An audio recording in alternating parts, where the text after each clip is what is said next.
जय श्री राम भक्तों। ऐसा करने से भगवान एक पल में ही प्रकट हो जाते हैं। देरी नहीं लगाते बिल्कुल भी। भक्तों, भगवान को हम कुछ भी अर्पण करते हैं तो कई बार क्या होता है कि अर्पण तो कर देते हैं लेकिन हम अंदर से हमें दुख होता है। कहने को ओम जय जगदीश हरे की आरती में ये गाया जाता है कि तेरा तुझको अर्पण क्या लागे मेरा। ये कहने मात्र के लिए हम अर्पण करते हैं। वास्तव में हम भगवान को सच्चे दिल से कुछ भी अर्पण नहीं करते, वो जुबान से कहते हैं। अगर हम भगवान को इस तरह से अर्पण करें कि हमें बिल्कुल भी अर्पण करने के बाद किसी भी तरह का कोई दुख ना हो, तो भगवान तुरंत प्रकट हो जाते हैं।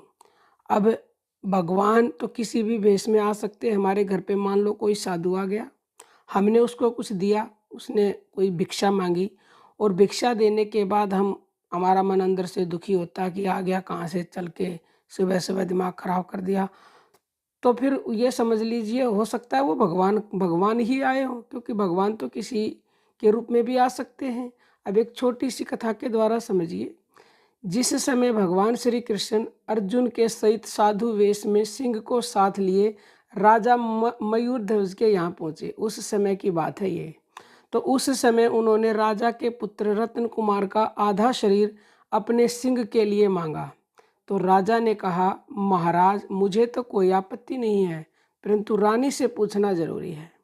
रानी के स्वीकार करने पर राजा रानी दोनों ने अपने पुत्र से पूछा। तो पुत्र बोला, ऐसा अवसर फिर कहाँ मिलेगा, ये तो साक्षात भगवान है। राजा और रानी दोनों पुत्र को चिढ़ने लगे। पुत्र हंसता है, खिलता है, उसे यह ज्ञान है कि ये परमेश्वर हैं, उसमें श्रद्धा है, प्रेम है और प्रसन्नता है। राजा और रानी ने तो अपनी प्यारी चीज ही भगवान के अर्पण की, परंतु रत्न कुमार ने तो स्वयं अपने आप को ही अर्पण कर दिया। राजा रानी को उसके समान आनंद कैसे हो सकता था। उस समय रानी की आंखों से आंसू गिरते देखकर साधु बोले, हम नहीं जिमते। रानी कहती है, महाराज मैं पुत्र के शोक में नहीं रोती, दुख यही है कि पुत्र का आधा ही शरीर काम में आया, आधे ने जाने क्या पाप किया है। तो इतना सुनते ही साधु वेश से भगवान तुरंत प्रकट हो गए। वे तो प्रकट होने वाले ही थे। यदि हमारा भाव ऐसा हो तो हमारी सब वस्तुएं भगवान के अर्पण ही हैं। उन तीनों में से किसी को भी अगर दुख होता का तो भगवान कदापि प्रकट नहीं होते।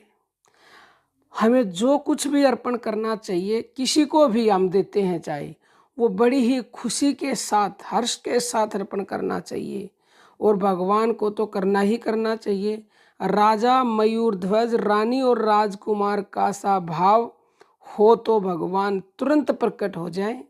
जो ऐसी प्रसन्नता से अपने आप को भगवान के अर्पण करता है, उसी को भगवान स्वीकार करते हैं। ऐसे प्रेम से दी गई वस्तु को भगवान कभी नहीं त्यागते। भगवान ने गीता में स्वयं कहा है कि प्रेम से मुझे जल, फूल, फल, पत्र कुछ भी अर्पण कर दे, मैं उसे साकार रूप में प्रकट होकर ग्रहण करता हूँ। तो वे समझते हैं कि नहीं लेने से इस बेचारे को दुख होगा, इसलिए वो उसको जरूर जरूर ग्रहण करते हैं। फिर परमात्मा की ओर से तो ये खुली आज्ञा हो चुकी है कि जो एक बार भी सच्चे हृदय से उनकी शरण हो जाता है, वे उनको कभी नहीं त्यागते। तो भक्तों, भगवान को अपना सब कुछ अर्पण कर दो, और जो कुछ भी प्रेम से उनके अर्पण करोगे वो उसको ज़रूर भोग लगाते हैं और साकार रूप में तत्काल वो प्रकट हो जाते हैं। अब हम अपनी वाणी को विराम देते हैं। जय श्री राम भक्तों।